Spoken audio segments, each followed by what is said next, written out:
Welcome back, everyone. This is Ready or Not, Money Talks. I'm Nate the Great. I'm Chris Stacks. We have a phenomenal episode for you today. But let me ask you, is an internship really worth it, or should I be looking for an apprenticeship? Well, let's go into what they each are first. So basically, an internship is a period of work where you're offered by an organization. We're doing, regular tasks, nothing too specific, just general work. Okay. And then for an apprenticeship, you're looking for a system of training that's training the next generation of practitioners for whatever your field you're in. Okay, so what I'm hearing is it sounds like an internship is much more broad. Mm-hmm. It's not narrow scoped.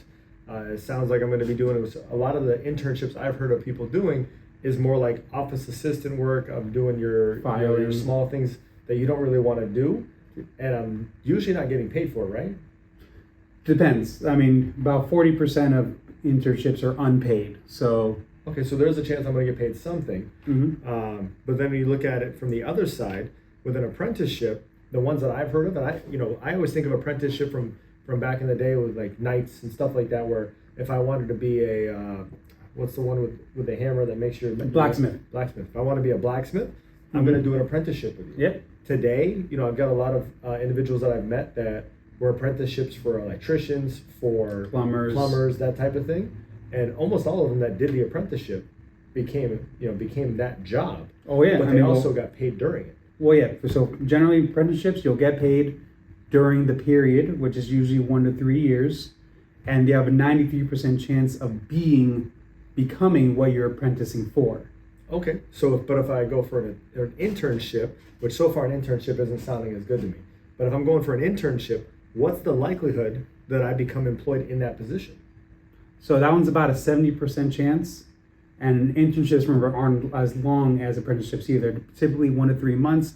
A lot of times you'll do it in the summers in between your years at college because you still have to wait till you graduate in order to apply for the job. Okay, that's interesting though, because if you think about what you just said, the 1 to 3 months, much shorter, right? That's going to sell me on the quickness, the IG of everybody today, because everybody wants IG, they want it right Instant now. gratification. But the 1 to 3 also attaches to college in most cases. So that 1 to 3 months is attaching to 3 to 6 years. Right. And during those 3 to 6 years, how much money do people usually make? Not very much. No, hold on. And this is coming from somebody that actually worked while in school. You don't usually make a whole lot of money because people know you're a college student. Mm-hmm. And if you've ever seen the movie Accepted, he says a very funny line. He's trying to convince his parents because he didn't get accepted to school. Well, listen, I can go to school and I can spend $20,000 a year or 80 grand going to school, which is very physically irresponsible. Or I can go get a job right out of school, which he could have said I could get an apprenticeship. And with that apprenticeship, I'll make $20,000 a year. In this economy, which one makes more sense? I'm making the money. Now, obviously, that's a very black and white breakdown. Well, of course. But if you're looking at it, they forget to mention that internship is only 1 to 3 months, but the actual schooling is 3 to 6 years. Yeah. That to me is a big difference. Now, if I do either one, you said one's got a 70% chance and one's got a 93% chance of me getting a job post. How much do I get paid? So for internship, you're typically getting out to an average of $47,000. Now, at the same time, with or without an internship is about a $10,000 difference. So if you don't have the internship, you go to school, you graduate, you get a job, you're looking at about $37,000. So hold on, I go to school, I spend, let's say you're going to a state school, you're spending $20,000 a year minimum. If you go to a higher end, big name school, not even Ivy League, but a bigger name school, nowadays, from what I've seen, you're paying 35 to 40. Yeah. So if I'm paying even 20, I'm going to have $80,000 in debt if I don't have the cash or if I didn't get scholarships. And I'm going to get out making $37,000 if I don't do an internship, most likely. Average right now. And then $10,000 more. Is this not calculating for you guys? Because it's not calculating for me. As far as math, working in the financial world, that math does not sound like a good arbitrage to me. Mm-hmm. No, I agree. I mean, on the other side of it, you have the apprenticeship, which typically when they get into the field after completing their apprenticeship, they're making about $77,000 a year. Okay, so I mean, it's still not lighting the world on fire. You're still not buying an island. But if you have to compare the two from most people, and please don't get this wrong, if you're going to school to be a doctor, a nurse, a lawyer, who else needs to go to school? Engineer. an engineer. If you're going to school for one of those specific things where you need math, you need to understand all the different blood pathogens and all that type of stuff, please go to school. That 100% makes sense to me. And I really appreciate those of you that go to school, stick it out, and go through all that, because I know how stressful it is. I have a lot of friends that have done it. But if you're going to school for business, if you're going to school for so many things that we hear about all the time, Hospitality. going to become a manager of a restaurant, so I need a degree in hospitality management. You're an AGM of one of the most, hotspots, biggest hotspots in South Florida. Do you have a degree in hospitality management? Not at all. Did they teach you how to fold I did my learning on the napkin job. Oh, okay. So he did an apprenticeship, built his way up through the company, but you got paid the whole time you've been in hospitality, right? Isn't that interesting? Mm-hmm. Isn't that interesting? And I know what you make, so this is a funny number. Actually, yeah, that's true. So, obviously Nate and I, we went and looked up different websites. We went and looked up different numbers from government sites, all these different places to see what it looks like if you go one route versus another route. Mm-hmm. And I'm not saying an internship is bad. Getting some kind of experience, let's be real. Oh, absolutely. It's better than it's underrated. Yeah, it is 100%.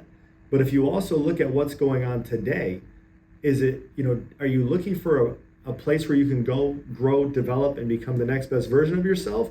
Or are you just looking for a resume builder? And then we've seen how many things today where it talks about the fact that your resume, your degree, etc., they're still looking at laying off from 50% of companies in the US. Mm-hmm. So how much is that degree, etc., going to matter if you need a thing that's going to pay you and they're like, do you have experience? Yeah. No. So you're going to see even more potential bachelor's degrees and master's degrees working in the hospitality field. Oh, absolutely. I mean, I see it all the time. Right. But what if I didn't focus on that degree? What if I didn't focus on that, but instead with interns, or with an apprenticeship, one of the biggest things they talk about is the fact that you come out with a license or a certification. Yep. How often do we tell people in our field where, I know a lot of people that have degrees, master's degrees, PhDs, and they're making less than the individuals that I know that have licenses. Yeah, it's all a lot of the fields, you just need a license, certification, something that tells you are capable of doing the job, and you can just get going, start making the money. Right. And then with that, when you utilize the apprenticeship world, when you utilize getting the experience and the coaching from somebody that's done it, that's where you're able to level up faster. That's where you're able to make more money faster. And obviously, yeah, you have to put in your time. For anything you do, you put in your time, right? Oh, absolutely. But I really want you guys, especially if you're looking at getting an internship, if you're looking at working with somebody and they're like, oh, well, you're not going to make as much up front, but if you put in a year, 2 years, 3 years, you build your skill set. You build. Even when I got into bartending, when I first started bartending, I made okay money. Moving from Vermont to Florida, it was great money. Yeah. Like $300-400 a night. I was jacked up. But then as I became better, as I developed a name in the industry, as I got better with drinks and making sure the cocktails tasted good based on the person, and your service to the and your patrons. service increases, your ability Improves. to be able to handle 10 people at a time and still give good service to all of them, I made more money. But that will never correlate to an example of what we're doing now. You can make decent money as a bartender, especially in South Florida. You can make great money as a server in South Florida, but it's never going to correlate as far as long term. Right. So you have to be willing to go out and develop skills and also look at it as an investment. Well, yeah, and then at the same time, like when you talk about developing skills, there's also many books you can read in order to improve your skills or at least improve your mindset. So a couple ones in this respect would be What Got You Here Won't Get You There. That was a great book. Phenomenal book. And you always think about, even bartending, whether it's bartending, serving, there's so many things you can give an example of. But just because I learned how to, make a rum and coke at my home college party or, something of that nature, doesn't mean it's going to get me a position at a high-end restaurant. Because there I have to learn old fashions and Manhattans. And so that's a great book because it reminds you that you have to continue to grow. Yep. You have to continue to level up. Don't get complacent. Exactly. And how many people today are resting on what they did versus pushing themselves? It hurts me every time I see it. I agree with you 100%. And then, how I raised myself from failures to success in selling. Another great book. That book, when I read that book, especially, funny enough, it actually correlates to the financial world. But when I read that book, I was like, wow, So he took every single failure and kept moving forward because he learned from it. Where how often, especially in school, we go and get that 4-year degree, that 6-year degree. If you don't do well on an exam, they're like, oh, you're going to fail out of the whole course. Why? Because I'm never going to fail in real life. And at the same time, while that book is geared towards selling, its lessons still apply to life in general. To everything, yeah. Everything. Because if you think about it, to success in selling, are you getting married? Are you looking at buying a house? Are you buying a car? We just had an interesting conversation with one of our associates about buying a car. So there's so many things that we think of as just, oh, well, selling is just if I'm in a sales role. No, selling is a part of life every day. It really is. You're always selling yourself. Yeah, every day. 100%. And so we really hope you got something out of this breakdown of the difference between an internship and apprenticeship. We know there's a lot of millennials, and more specifically right now, a lot of Gen Zs coming out of school, debating on if they want to go to school. Yeah. But then you have individuals that are older millennials, like myself, that, and I was waiting for the joke there, older millennials like myself, let it go. that have a degree. I put 4 years into learning this. I've spent 3 years in my trade, 5 years in my trade, 10 years in my trade. How would I make a transition? Well, honestly, be real with yourself. Are you on a career path where if you do another 10 years where you are you going to go anywhere? Yeah. Right. How many people? So, sometimes you have to take a look back and realize, are you on the right path at all? Because it's never too late to switch paths. Oh, absolutely. And so many people today make it sound like, oh, you picked a career you're good at, you've got to stay in that career. Oh, you spent $80,000 on a degree, so that's like saying, well, I'm underwater, I'm drowning, and the breaststroke or whatever is not working to get me up. So I don't want to kick my feet and doggy paddle my way to the surface to breathe. Instead, I'm just going to keep sinking further and further, and hopefully I don't die. But why not just make that transition, say I'm going to commit to something on the side, which we talked about last episode, and then learn a new skill set. And what's the easiest way to do it? It's with an apprenticeship. It's with reading books. It's with attending conferences. All things you said last episode. Which at the same time, with the apprenticeship, you got to remember the key thing with that is having that mentor, that coach that's in the field that you're trying to grow in, teaching you and guiding you along the way. Yeah, imagine if you were going to go into acting. Pick your favorite actor. Pick a Robert Downey Jr. or a Tom Cruise before he passed, a Robin Williams, a Selma Hayek. I'm trying to think of different women out there too. Like, would you rather learn from them to become an actor or actress, or would you rather just do it on your own?